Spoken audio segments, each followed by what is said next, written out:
Son las 9:08 de la mañana, recibimos al economista Kurt Burneo, investigador del Centro de Negocios de la Universidad Católica Centrum, ha sido ministro de la Producción, director del Banco Central. El día de ayer me he leído un informe sobre el balance económico del año y leía Producto Bruto Interno reducido a la mitad, inversión privada reducida a una tercera parte, riesgo de todo tipo, malestar. ¿Dónde era? Chile. ¿Qué cosa está pasando con América Latina, o por lo menos con los países de la Alianza del Pacífico? Puesto que las cifras que yo pensaba que eran del Perú, las mismas más o menos, más agravadas, Chile. Señor Burneo. Muchas gracias por la invitación. En realidad eso indica, digamos, varias cosas. Una de ellas es que se necesita hacer política macroeconómica activa, le hace política monetaria y fiscal, quizás para evitar todos estos grandes baches, digamos, que se pueden producir. Mirando desde la perspectiva peruana, por ejemplo, en mayo se crece solamente 0.26%, pero 0.62%, pero si uno mira, por ejemplo, en términos desestacionalizados, para comparar con el mes anterior, el crecimiento es de solamente 0.26%, es bastante pequeño. Y si miramos las cifras acumuladas, de enero a mayo, por ejemplo, esto se vería crecido en 1.45%, y en términos anualizados a mayo estaríamos con 2.6%. Y me cojo esta última cifra porque la proyección del mismo Banco Central para el caso de la economía peruana es crecer más o menos al 3.4% este año. Si tenemos un crecimiento anualizado a mayo de 2.6%, como que hay una brecha. Entonces la discusión o lo que causa interés es saber qué cosas puede pasar en la economía peruana para pasar de un crecimiento anualizado de 2.6% a 3.4%. ¿Cuál es la respuesta a esa pregunta? ¿Qué cosa puede pasar para que terminemos por lo menos con 3.5 a fin de año? Tiene que pasar varias cosas. Una de ellas, por ejemplo, en que no tenga tantos altibajos la ejecución de la inversión pública, por decirlo así. ¿Por qué lo digo? Lo digo porque definitivamente ha habido demasiada variabilidad en cuanto a las tasas de gasto por el lado de la inversión del Estado, y eso complica no solamente el producto de corto plazo, es decir, la inversión, todos estamos claros que genera demanda, que genera gasto.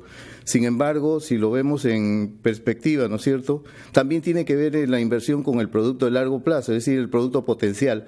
¿Cuánto es lo máximo que podemos crecer si utilizamos a todos los factores productivos al 100%?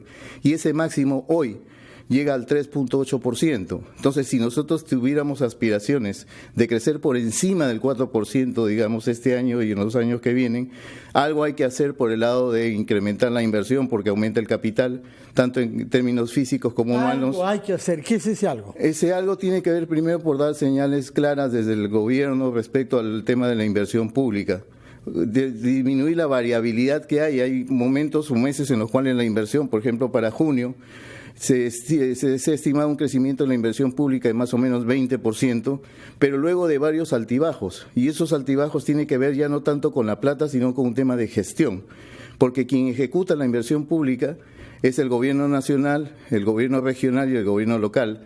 El problema es que las competencias de los gobiernos regionales y municipales, por decirlo así, es bastante reducida, y eso hace, digamos, que eso genera los altibajos en la ejecución de la inversión. Y se nos dijo es un que clave para la confianza. Iba a ser necesariamente malo porque son los primeros 6 meses de las autoridades locales y regionales. Eso ocurre todas las veces en que comienza una administración, Fernando, pero los datos no han sido, si tú miras en retrospectiva, no han sido tan malos como hasta ahora. El problema no es que no haya dinero, sí lo hay, el problema es capacidades de gestión, comenzando por el lado de la inversión pública.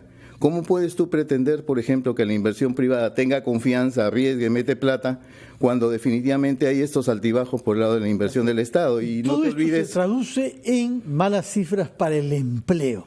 ¿Qué sabemos sobre eso? ¿Qué pasa con los jóvenes que terminan sus estudios, quieren incorporarse al mercado laboral y no hayan trabajo? El dato es bien simple. Si tú quieres absorber a los casi 250,000 jóvenes que se incorporan al mercado laboral todos los años, dada la estructura productiva que tienes, necesitas crecer más o menos al 5%. Si creces por debajo del 5%, ¿qué es lo que va a pasar? Simplemente en un país donde no hay un seguro de desempleo, el que no tiene un trabajo se lo inventa. Y entonces lo que vas a tener es un nivel de subempleo mayor al que tenemos hoy. ¿Qué tan mayor? Por ejemplo, hoy tenemos 7 de cada 10 peruanos, por ejemplo, que están en el mundo del subempleo y probablemente en el mundo informal. Entonces, solamente de cada 10 solamente tienes 3 trabajadores formales.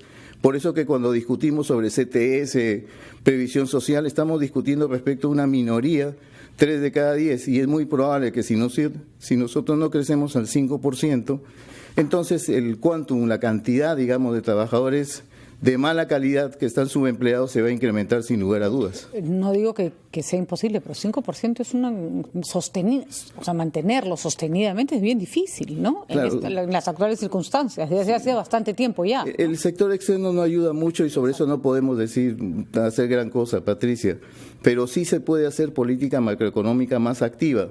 Por ejemplo, el déficit anualizado, el déficit fiscal me refiero, al mes de junio es de 1.5%. ¿Cuál es la meta de déficit para este año? 2.2%, es decir, estamos por debajo de la meta. Entonces hay margen para poder incrementar el gasto público, sobre todo de inversión. Se puede Exactamente. Gastar. Se había planeado gastar más y no se está gastando. Respetando la regla fiscal inclusive. Entonces el tema es un asunto de decisión política por el lado del Ministerio de Economía y Finanzas y quizás por el lado del Banco Central, dado que la inflación está en el tramo inferior, es decir, la meta de inflación es 2% por año. Ahora la inflación proyectada está por debajo de ese 2%. Yo creo que hay márgenes para que el Banco Central pueda reducir un poco la tasa de interés de referencia, porque en esa medida podría abaratar el crédito y propulsar, digamos, lo que es el consumo y la inversión. ¿Por qué no lo hace? Porque se viene reclamando. En la última, Fernando, eso se haga desde hace mucho tiempo. En la última presentación del programa monetario del Banco Central, el presidente del BCR señaló que estaban estudiando la posibilidad.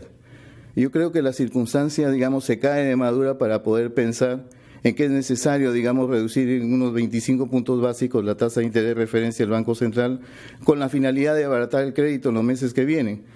No hacerlo implica básicamente tener como mejor aspiración crecer al 3% este año y con eso digo bastante, ¿no?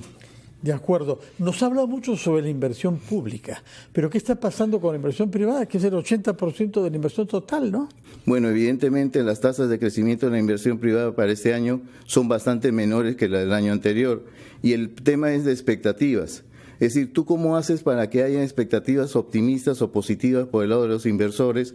Si lo que ves, por ejemplo, por el lado del caso de la ejecución de la inversión pública es distante, es decir, no se está gastando lo que se tiene. ¿Cómo inspiras confianza o generas expectativas positivas en ese contexto? Yo creo que ahí hay una tarea por desarrollar. Kurt Burneo, acompáñenos de una breve pausa para preguntarle también sobre el impacto que tiene sobre las cifras macroeconómicas, las dificultades de algunos grandes proyectos de inversión trabados en nuestro país.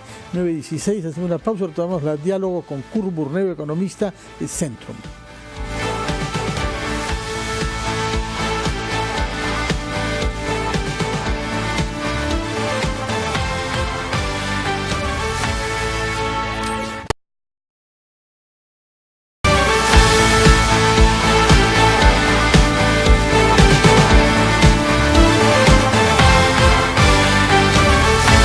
Huawei, hagamos cosas increíbles.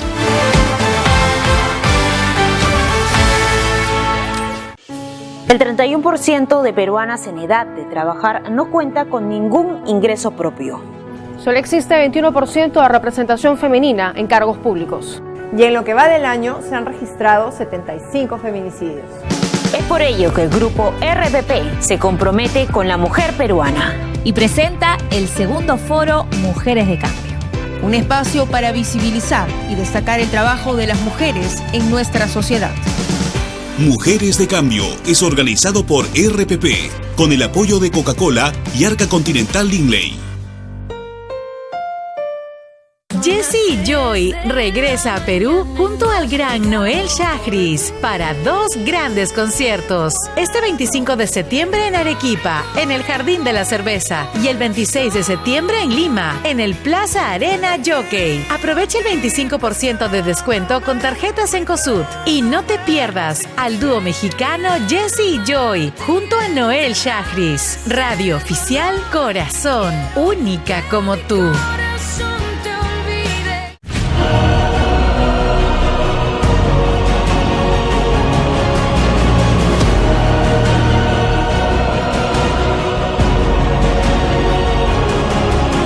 Hotel El Murique, Zorritos Tumbes. Desde que empezó el programa ganadero de Valle Unido Tía María, ha habido grandes avances. Al inicio se trabajaba con un pequeño número de personas, ahora trabajamos con un 80-90% de ganaderos. El objetivo es mejorar las técnicas de crianza. Esto se traduce en lo que es la rentabilidad de sus producciones. En el año 2018 se ha atendido a 800 ganaderos del Valle de Tambo.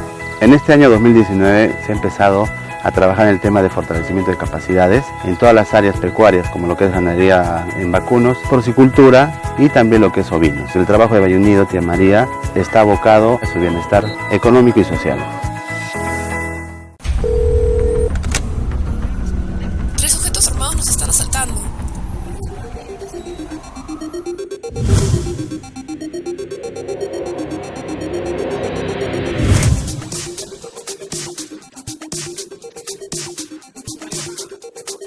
Cuando estés lejos de sentirte seguro, contacta al Rotafono, la línea de ayuda.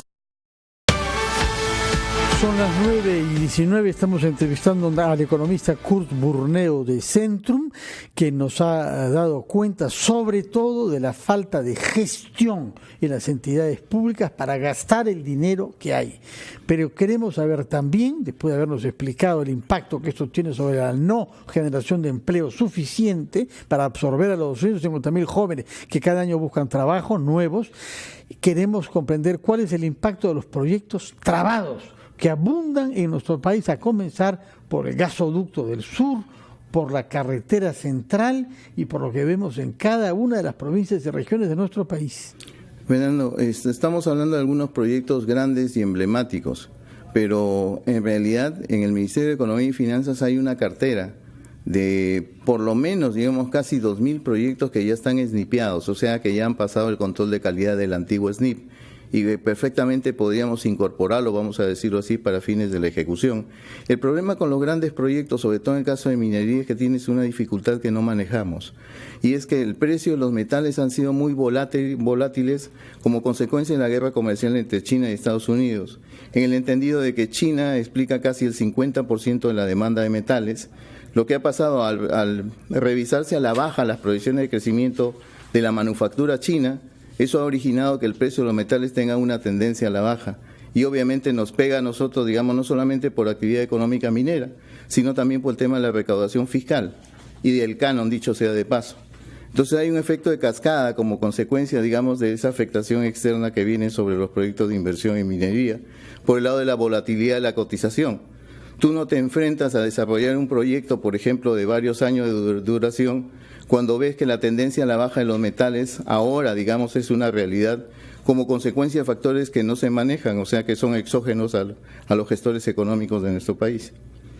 ¿Cuánto va a ayudarnos el plan de la competitividad que el gobierno, mencionó, destacó bastante hace un mes? Los escuchó un poco callados sobre el tema estas últimas semanas, pero en fin, decían que eso es una contribución esencial y de largo plazo. Es fundamental, pero veamos un poco la cosa con claridad. Nosotros hemos sido muy activos en abrirnos al mundo, abrir la economía al mundo. Y quizás los símbolos de ellos son los tratados de libre comercio. El tema es que los tratados de libre comercio en algunos casos implica la degradación de aranceles total y en otras un proceso de reducción de aranceles a lo largo del tiempo. Eso da la oportunidad para que empresarios peruanos, por ejemplo, puedan entrar en mercados extranjeros y viceversa. El problema es que para que nosotros efectivamente entremos en mercados externos gracias a los TLCs, tenemos que ser competitivos. Si nosotros no somos competitivos, es una oportunidad que no podemos aprovechar sencillamente porque no podemos competir en los mercados externos con similares empresarios de un sector determinado, de un producto determinado. O sea, en otras palabras, de poco te sirve abrir tu economía, digamos, al mundo si es que no eres competitivo, y lo que puede pasar, si es que ya no está pasando, es que no entras a los mercados donde tenemos tratados de libre comercio, pero empresarios extranjeros del país con el que se celebró el TLC sí pueden entrar a nuestros mercados sencillamente porque son más competitivos. Por eso que el tema de un plan nacional de competitividad, digamos, es fundamental, pero tiene que ser aterrizado, tiene que significar medidas concretas para ver de qué manera, por ejemplo, los empresarios peruanos pueden ganar competitividad. Y no me quedo hablando, por ejemplo, de los subsidios o los regímenes especiales, porque definitivamente los regímenes especiales de promoción a sectores empresariales, como por ejemplo el caso de la agroindustria, tiene sentido en tanto y cuanto el empresario agroindustrial incremente su competitividad, incremente su productividad, pero que yo sepa no se han hecho muchos análisis al respecto. Por ejemplo, la agroindustria tiene un sistema especial, un régimen especial de S20 que duró 20 años. Ahora estamos discutiendo, digamos, la renovación, pero el tema sería interesante dar cuenta, por el lado de los que se beneficiaron con este tipo de tratamiento especial, en qué medida aumentaron su competitividad gracias a esta promoción que hizo el Estado. Sobre eso no hay muchas noticias que digamos. Muchas gracias, Kurt Burneo. Hay quienes hablan de un riego innovador y de una agricultura moderna que ha sido justamente consecuencia de un esfuerzo de competitividad, pero el tema lo dejaremos para la próxima vez que nos visite. Vamos a dar una plaza y hablaremos sobre salud con el decano del Colegio Médico de Lima, y después de salud habrá comida, que es la base de la salud, Patricia. Primero hacemos una pausa. Gracias.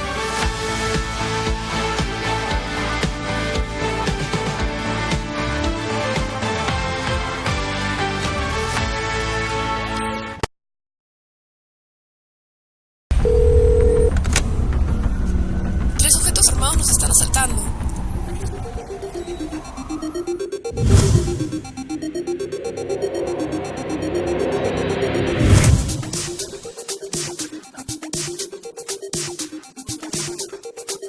Cuando estés lejos de sentirte seguro, contacta al Rotafono, la línea de ayuda más efectiva. Llámanos al 438-8008. Contáctanos a nuestro WhatsApp 951-431-013 o encuéntranos en Facebook y Twitter usando el hashtag Rotafono.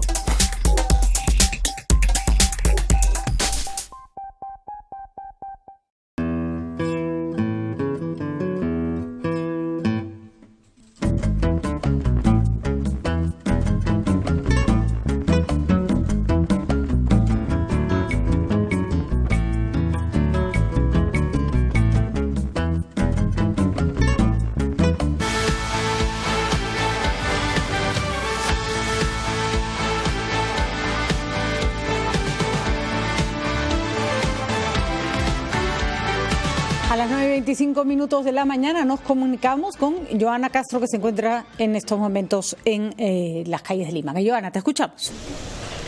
Buen día, Patricia, amigos radioyentes y televidentes. Estamos en la calle Saco Oliveros, cuadra 1, en el Cercado de Lima.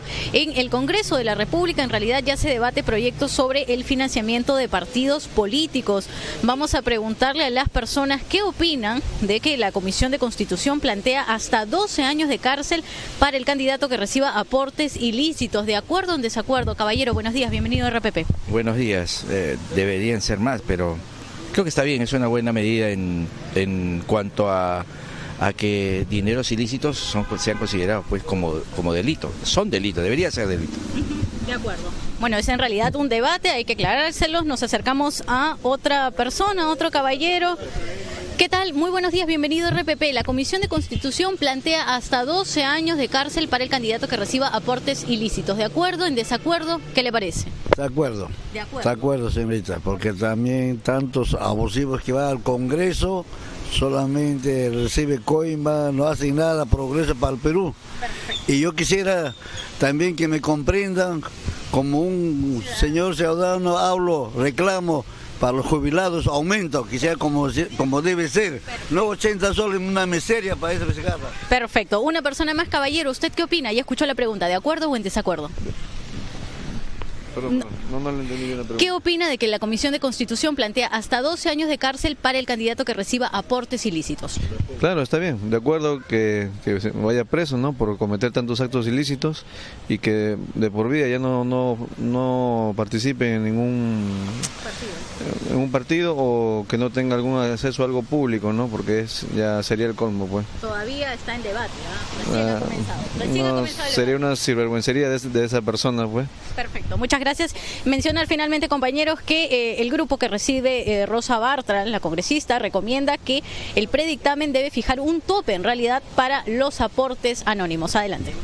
Gracias, Joana, por estas informaciones y por permitirnos escuchar como cada día la opinión de nuestros compatriotas en las calles de nuestra capital. Son las 9:28, vamos a hacer una pausa, después de lo cual recibiremos al decano del Colegio de Lima, que ya está con nosotros, de manera que podemos conversar. Señor Raúl Urquizo, ya está preparado para, junto a su colega dentista, el doctor Ricardo Rojas, decirnos cómo es esto de que pretenden declarar su sector en emergencia. ¿Qué está pasando de tan grave para que ustedes crean que se amerita una declaratoria de este tipo? Sí, hace varios años el Colegio Médico, conjuntamente con la Federación Médica, hemos estado planteando crisis en salud. Como usted entenderá, cuando los políticos están en campaña, educación, salud, y salud nunca es atendido oportunamente. En los últimos 3 años solamente aumentó el 0.39 del PBI, ¿no? Ahorita que acaban de hablar también de la economía. En segundo lugar es que hay dinero y hay mala gestión por muchos años. Y tercero, las remuneraciones de en el Ministerio de Salud, somos 23.000 médicos, de los cuales solamente 11.500 son nombrados. Y el resto hay modalidades de casa, de contratados, de terceros, es una situación bastante perversa, ¿no? En la cual no tienen ningún derecho los médicos. Y hay hospitales que convocan concursos, como en Ayacucho hace poco estuvimos en el Colegio Médico, sueldos de 2.600, 3.000 soles, y cuando el mínimo debe ser 5.500 de acuerdo a la ley, y ni siquiera esto se cumple. Entonces hay una anarquía total, y sobre todo que la rectoría del Ministerio de Salud es solamente hasta la Avenida Venezuela, más allá no dirige. Si hay un problema en provincias, como ha pasado en la gestión anterior cuando estaba el doctor Palacios y yo de secretario, expulsaron a un médico, el doctor Aguirre de Ica, por simplemente reclamar más recursos, más médicos, más medicamentos, mejor infraestructura. Pero no es lo que nos dijo el gobernador regional Sillo. No. Él descubrió médicos que trabajaban muy poco y que tenían mucha negligencia. Eso es lo que el gobernador regional... Pero no ha demostrado ninguna vez. Tal es así que este doctor Aguirre fue repuesto por servir, por el mismo Estado. No solamente el otro médico. Nosotros fuimos 3 veces poniendo médicos porque había un abuso de autoridad, porque los gobernadores ponen muchas veces de directores a gente que ni siquiera es médico. Entonces el resultado, mala gestión. Todo es mala gestión. Si usted ve los indicadores, ¿por qué tenemos bajas tasas de vacunación? 74% a nivel nacional, cuando debería estar encima del 95%. ¿Por qué está la anemia tan alta? Desnutrición. ¿Es culpa solamente del médico? Es del Estado. Por eso nosotros planteamos... ¿Cuál es la causa de esa tasa? La causa es que los políticos no le dan interés a salud. Hay una crisis de salud. Faltan 16.000 especialistas a nivel nacional.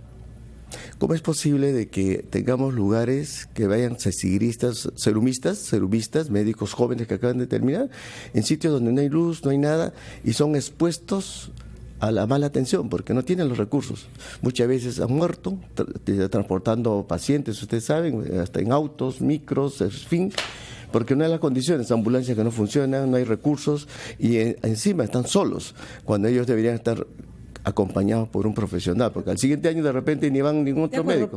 Pero los problemas en salud son infinitos. Alguien me decía que si hubiera algo así como una prueba PISA, como la que se hace en educación en salud, probablemente nadie iría nunca a un hospital porque tendríamos todos pésimos. No por la calidad de los médicos, por cierto, ¿no? Los problemas son infinitos, la falta de infraestructura es complicada, la falta de camas es terrible, pero vamos, los médicos también tienen su parte en este asunto porque la salida tiene que ser conjunta. Trabajan menos horas que lo que trabaja cualquier trabajador normal, común y corriente. Probablemente es un beneficio adquirido, pero lo cierto es que se tiene que hacer algo al respecto. Y segundo, ¿qué plantean? Porque, por ejemplo, en el caso de los maestros se ha logrado hacer una carrera magisterial con escalas salariales y con ascensos programados. ¿Estarían de acuerdo con algo similar para el caso de salud? Con respecto a, primero hablemos calidad de profesionales. Acabo de leer qué bien que las facultades de medicina van a ser evaluados por SUNEDU. Y eso es un reclamo de la gestión anterior. Se formó una comisión que lo presidió justamente el doctor Palacios, en la cual se encontró que había 54 facultades de medicina, de los cuales las condiciones de formación eran pésimos. Y se planteó de que se cierran algunas facultades que no reúnen ni siquiera lo mínimo. No, lo hemos promovido. No, hubo resolución ministerial. Hubo la resolución ministerial. Bueno, señor Rojas, usted representa a los dentistas del Ministerio de Salud. Hay un problema específico con su sector médico. ¿Cuál es? Así es. Nosotros los cirujanos dentistas que trabajamos en el Ministerio de Salud, el día de mañana, acompañado de los médicos, de las enfermeras, de los obstetras, de todos los profesionales químicos, farmacéuticos, tecnólogos, hay un sinnúmero de temas que el Ministerio de Salud está cumpliendo con los trabajadores. Por eso el día de mañana vamos a estar haciendo un paro nacional de 24 horas. Son aproximadamente 80.000 profesionales de la salud que van a parar, pero principalmente cuando nuestra tarea que debería ser mañana de estar atendiendo en los consultorios, el Ministerio de Salud y el Gobierno nos obliga precisamente a reclamar ese derecho no solamente de los profesionales, sino el derecho de la población a una mejor atención. ¿Esto por qué se da? El doctor Curneo hasta hace un momento habló de que sí había dinero en el Estado. En el caso de salud, todo gobierno o Estado que quiere avanzar a ser un país de primer mundo, un país civilizado, con mejores recursos para su población, es que tiene que invertir en salud, educación, y a nuestro país le tenemos que añadir el tema de la inseguridad. Al tener este contexto de situaciones, la lógica es que el gobierno, todos los temas presupuestales vayan apuntando a este sector, pero desgraciadamente en estos tiempos vemos de que el Estado solamente en temas de PBI aumenta, que debería ser 0.5, solamente aumenta 0.2, 0.3, como dijo el doctor. ¿Y eso qué va a hacer? De que desgraciadamente estos presupuestos no puedan alcanzar para poder cubrir un sinnúmero de temas. En todo caso, mañana hay un plantón delante del Ministerio de Salud.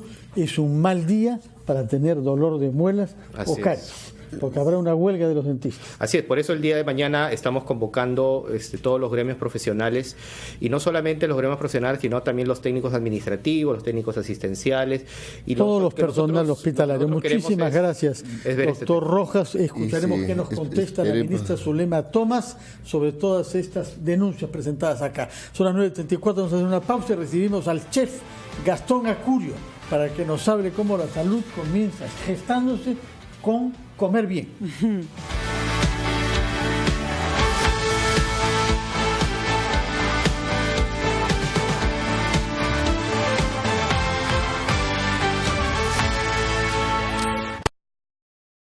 Sembrar conocimientos y valores merece ser premiado. Por esta razón, el BCP e IPAE organizan el premio Maestro Excelencia. El ganador recibirá $50,000. Ingresa a www.maestroexcelencia.pe hasta el 4 de agosto para postular o invitar a un profesor a participar. Jessie Joy regresa a Perú junto al gran Noel Shahriz para 2 grandes conciertos. Este 25 de septiembre en Arequipa, en el Jardín de la Cerveza, y el 26 de septiembre en Lima, en el Plaza Arena Jockey. Aprovecha el 25% de descuento con tarjetas en COSUD. Y no te pierdas al dúo mexicano Jessie Joy junto a Noel Shahriz. Radio oficial Corazón, única como tú.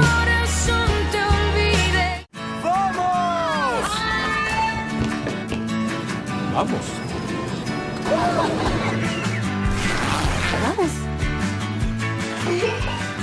Para ti, para todos. Uber. La banda ícono del rock mundial, Bon Jovi, llega en vivo con su tour This House Is Not For Sale, interpretando todos sus éxitos. Bon Jovi, 2 de octubre, Estadio Nacional. Entradas a la venta en Teleticket de WOM y Metro. Descuento exclusivo con tarjetas Interbank. Bon Jovi, en vivo. Una producción de Artes y Live Nation. Radio Oxígeno.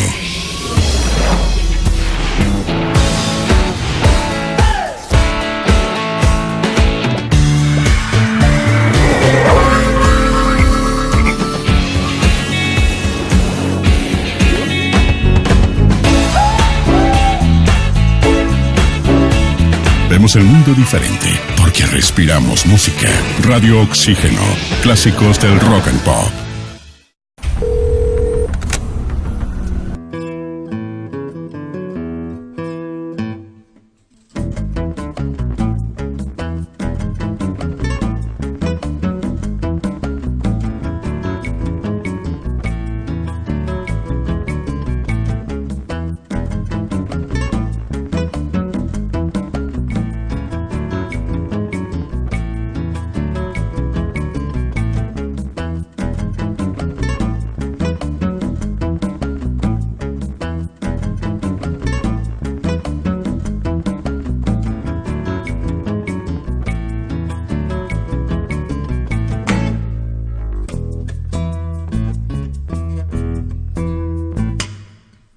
Disfruta la mejor colección de novelas clásicas en audio ahora en RPP Player. Entra a rpp.p, busca mi novela favorita, dale clic y listo. 15 obras de la literatura clásica con los comentarios del premio Nobel Mario Vargas Llosa. Mi novela favorita. RPP Player. Pon el tiempo en tus manos.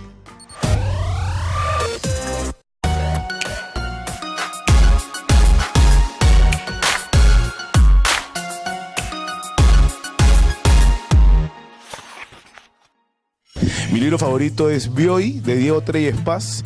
Es una novela muy especial, muy bien escrita, que me enganchó desde la primera página y los invito a leerla, de verdad. Debe estar en cualquier librería, es un éxito, ha ganado premios afuera, así que lean Bioy, de Diego Treyes Paz.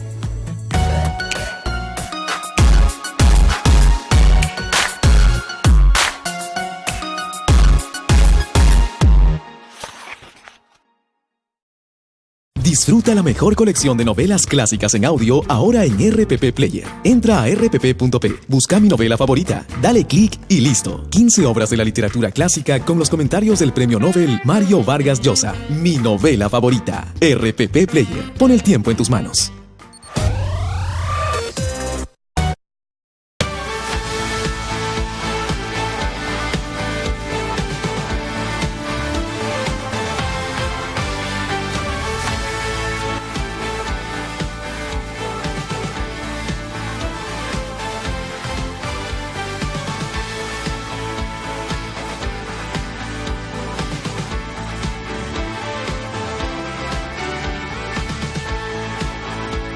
Son las 9:39 y es con gran satisfacción que recibimos al chef y empresario de la comida, Gastón Acurio, que está celebrando 25 años desde la creación de su restaurante emblemático Astrid y Gastón.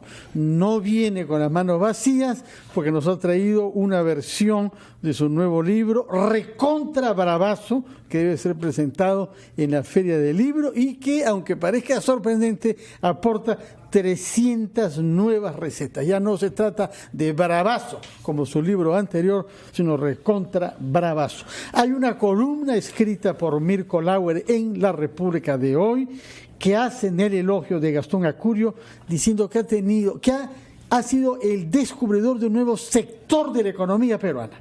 Y esto ha sido logrado, dice él, porque a la vez puso los ojos en los mercados internacionales más exigentes, París, Nueva York, Madrid, capitales de América Latina, pero también en las regiones, en los sectores populares y en los platos que inventan los mercados en nuestro país. Buenos días, Gastón Acurio. Buenos días, muchísimas gracias, Fati. ¿Se equivoca o no Mirko Lauer cuando dice que hay esta rara capacidad de conectar lo internacional con lo más popular peruano? Bueno, han sido 25 años en donde a través de nuestro restaurante tuvimos la oportunidad de participar de un proceso, diría yo, muy importante y revolucionario, en donde hemos intentado que el mundo se enamore del Perú a través de nuestra cultura, en este caso a través de la cocina del Perú, que no es una cocina que hemos inventado en Astrid y Gastón, obviamente, sino es una herencia cultural que hemos recibido después de siglos de mestizaje, en donde los peruanos supimos encontrar, por lo menos en la cocina, un espacio en común y respetar nuestras diferentes diversidades, tratar de unirlas y convertirlas en platos que nos representen a todos por igual. La papa a la huancaína, el ceviche, el tiradito y todos los platos que conocemos de nuestra cocina y que hemos comido en nuestra casa han sido fruto de esta capacidad que hemos tenido los peruanos para poder encontrar un punto en común, ¿no? Y sin embargo, durante mucho tiempo se nos hizo creer que nuestra cultura de pronto no era tan valiosa ni tan importante como aquello que se creaba en los países o en las regiones desarrolladas como Europa, por ejemplo, ¿no? Entonces teníamos, al menos en el mundo en que me tocó vivir a mí de niño, la equivocada percepción de que lo nuestro no sería reconocido en el mundo. A partir de la cocina tuvimos una oportunidad de liberarnos de este sentimiento, de este miedo, de este escenario frustrante, para tratar de no solamente demostrar que esto no era cierto, sino que con ello traer un poquito de ilusión y de esperanza a aquellos que en cualquier otra actividad de pronto sentían que aquello que era parte de su vida, de su identidad, de su historia familiar, no iba a ser capaz de ser reconocido o querido por los demás.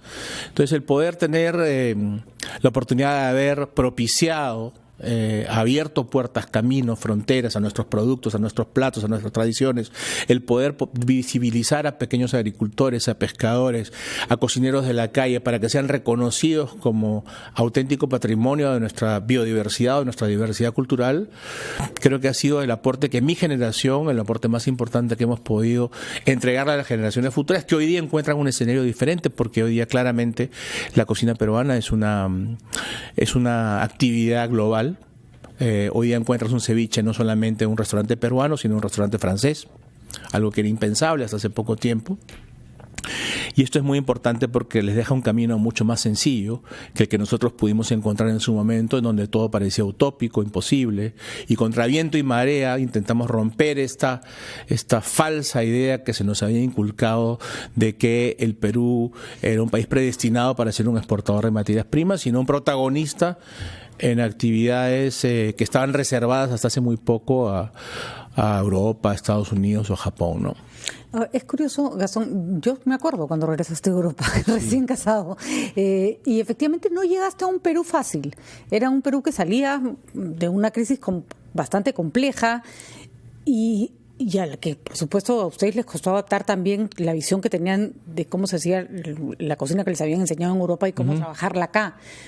Pero hay un factor que a mí me parece fundamental que no se ve en otros casos, y es devolverle a la gente la autoestima. Hoy somos un país con más autoestima del que éramos hace 25 años y ustedes se tomaron el trabajo de elevar esa autoestima. No la encontraron como la tenemos hoy, que vamos a ver al Perú a un estadio, a un mundial. Parece una tontera, pero no lo es, ¿no? Son signos de que somos un país distinto. Si arreglar la autoestima de una persona es difícil, ¿cómo se arregla la de un país? Bueno, yo creo que hay situaciones en la vida en donde concurre una serie de factores que coinciden en un momento determinado que hacen posible algo relevante, ¿no? Uh-huh. Efectivamente no estaba solo una generación a la que pertenezco, venía de formarse en Europa con la intención de representar a Europa en el Perú, ¿no? Habíamos sido entrenados para hacer platos franceses, para hacer platos españoles y venir a cubrir, digamos, una oportunidad de un mercado de élites en donde de pronto era lo que buscaban en ese momento, ¿no? Llegamos además en un momento en donde efectivamente en medio de una crisis, pero en donde el terrorismo estaba terminando, el mundo se empezaba a conectar, y entonces la posibilidad de poder discutir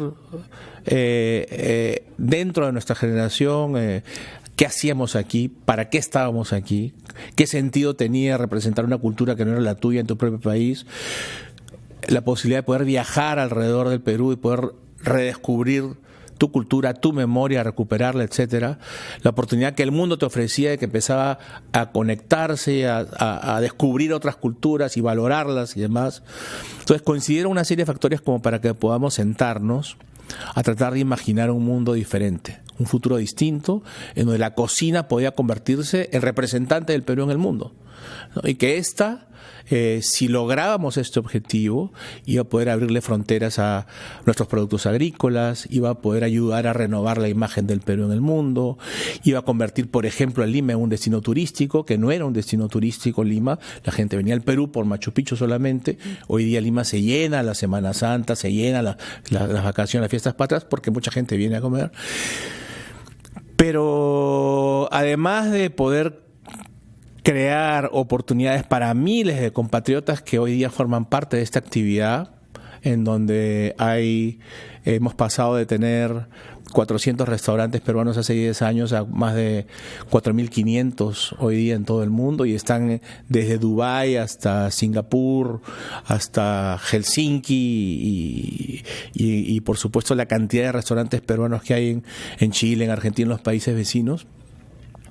Pero lo más importante es lo que tú dices, ¿no? Es la posibilidad de poder demostrarle a un peruano cuando va por una capital importante, por una ciudad importante, y ve esta embajada peruana, que es en donde además ve eso que ha comido toda su vida en su casa y que el mundo lo aplaude. El poder entrar a un lugar y ver que el mundo está consumiendo tu cultura, eso, lo que ha sido parte de tu vida, es una fuente de inspiración y de fortaleza muy importante. Permítenos ir a una pausa, tenemos que respetar los horarios porque después de nosotros viene la receta de Gastón.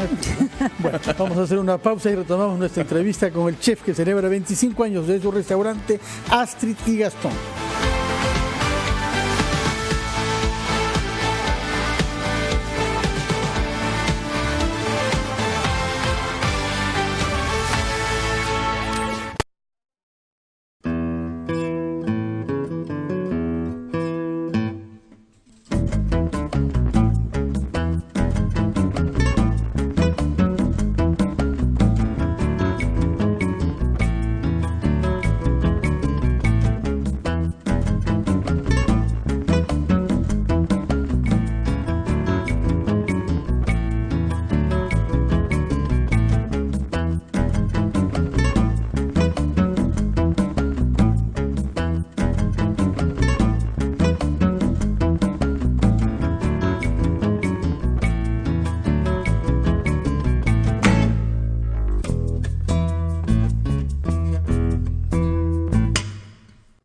Es momento de un café de noticias. 1. La Comisión de Constitución del Congreso debate hoy el proyecto de ley de reforma constitucional sobre la inmunidad parlamentaria. 2. Y el Poder Judicial, ante las críticas, afirma que las delaciones de los colaboradores eficaces del primer acuerdo con Odebrecht están suficientemente corroboradas. 3. El Ministerio de Trabajo anunció que la fórmula para evaluar el sueldo mínimo estaría lista en agosto. 4. Estados Unidos se prepara para la sentencia que muchos consideran histórica, cadena perpetua para Joaquín El Chapo Guzmán, el otrora poderoso narcotraficante mexicano. 5. Sonríen los compadres. El delantero uruguayo Federico Rodríguez será presentado hoy en Alianza Lima, mientras que el atacante boliviano Henry Vaca se suma a los entrenamientos de Universitario. ¡Qué buen café de noticias! Disfruta la mejor colección de novelas clásicas en audio ahora en RPP Player. Entra a rpp.p, busca mi novela favorita, dale clic y listo. 15 obras de la literatura clásica con los comentarios del premio Nobel Mario Vargas Llosa. Mi novela favorita. RPP Player. Pon el tiempo en tus manos.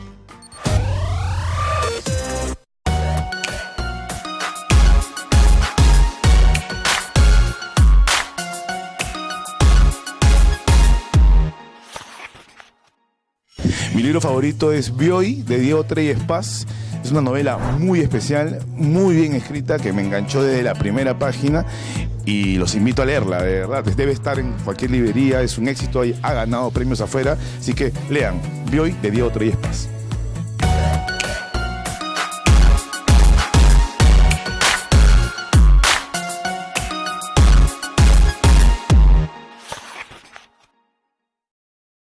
Disfruta la mejor colección de novelas clásicas en audio ahora en RPP Player. Entra a rpp.p, busca mi novela favorita, dale clic y listo. 15 obras de la literatura clásica con los comentarios del premio Nobel Mario Vargas Llosa. Mi novela favorita. RPP Player. Pon el tiempo en tus manos.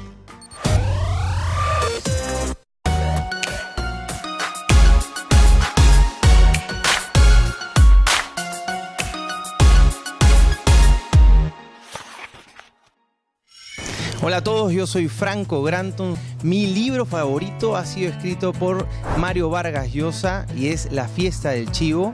Una de las cosas que más me gustó del libro y más marcó tiene que ver con la historia, porque está relacionado al dictador Trujillo y que se puede relacionar bastante con episodios que hemos tenido también en nuestro país. Pero por encima de todo, me gustó la narrativa y el que pueda tener 3 distintos tipos de tiempo, porque esa creatividad también me animó a poder incursionar en la escritura.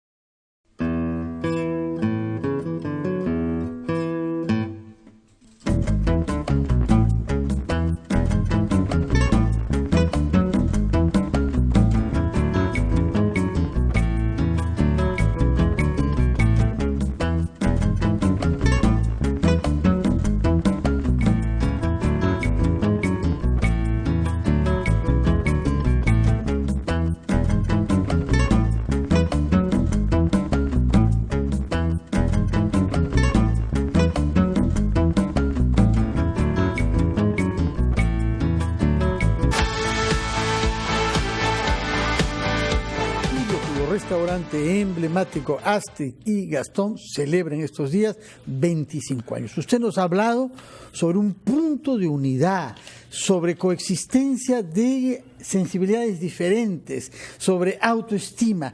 ¿Por qué lo que vale para la cocina no vale en otros campos de nuestra vida, como la política? No lo sé. Lo que sí puedo decir es que ¿por qué sí en el caso de la cocina, ¿no? Tú imagínate aquello que cada uno de nosotros ha vivido, ¿no? En su casa, ¿no? La mayoría de los peruanos somos fruto de un mestizaje.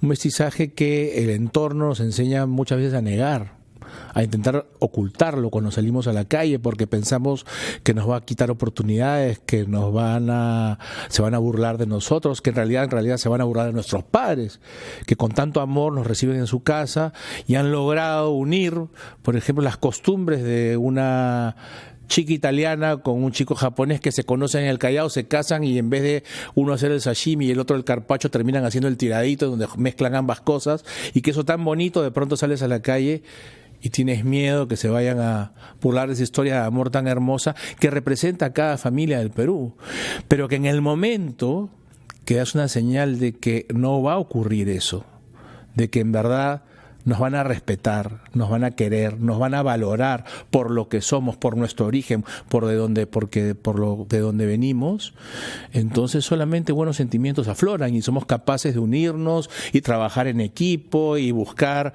el bien del otro, el crecimiento del otro, porque si crecemos todos, tú también creces, empezar a soñar en grande, en tareas colectivas que trascienden a la propia, sabiendo que si esta prospera, tú también vas a prosperar, pero todo a partir de una historia de amor escondida, que se vio atrapada durante mucho tiempo y que en el caso de la cocina estaba ahí, lista para ser revelada, puesta en valor y compartida con el mundo, ¿no? Pocos espacios además tan solidarios como sentarse a comer, ¿no? Si nosotros vemos el fenómeno las polladas, por ejemplo, ¿no?